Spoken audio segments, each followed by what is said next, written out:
Hi, I'm Dr. Charles Bouckley, and welcome back to Casper Medical Imaging and Outpatient Radiology. This is our multi-part series about breast imaging and intervention.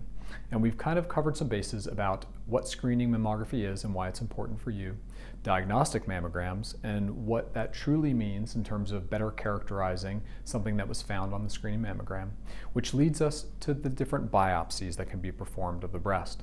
Now, a very small percentage of patients will come back for a diagnostic mammogram, and that finding will be then recommended for a biopsy.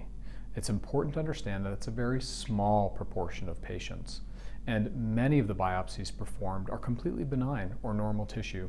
Now, you may ask, why are we biopsying normal tissue? Because the screening mammogram is exactly that. It's screening the population for disease. And what we don't want to do is we don't want to leave something within the breast that's a concerning finding. So if you find yourself being recommended for a biopsy, it's not necessarily a bad thing. And most of our patients will tell you that it's actually anxiety relieving to undergo the biopsy process. And because it's anxiety relieving to undergo the biopsy process, it's something that you should pursue if you receive that recommendation.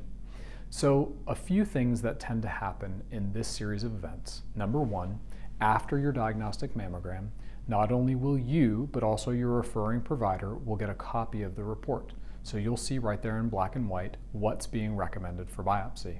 Number two, the vast majority of patients will be referred to a surgeon prior to coming and seeing us here at Outpatient Radiology for their biopsy. And number three, most importantly, you're going to undergo the biopsy procedure. Now, there are multiple different kinds of biopsies for the breast. There's a mammographic targeted biopsy called a stereotactic biopsy. There's an ultrasound guided biopsy, just like we use ultrasound to look at different parts of the body, especially babies. And finally, there's an MRI guided biopsy. Each of these are used to find specific lesions within the breast, and each of these are performed in slightly different fashion. We're going to walk through exactly what each of them mean for you and what to expect during those biopsies on next series. Call for your appointment today, 307-232-5054.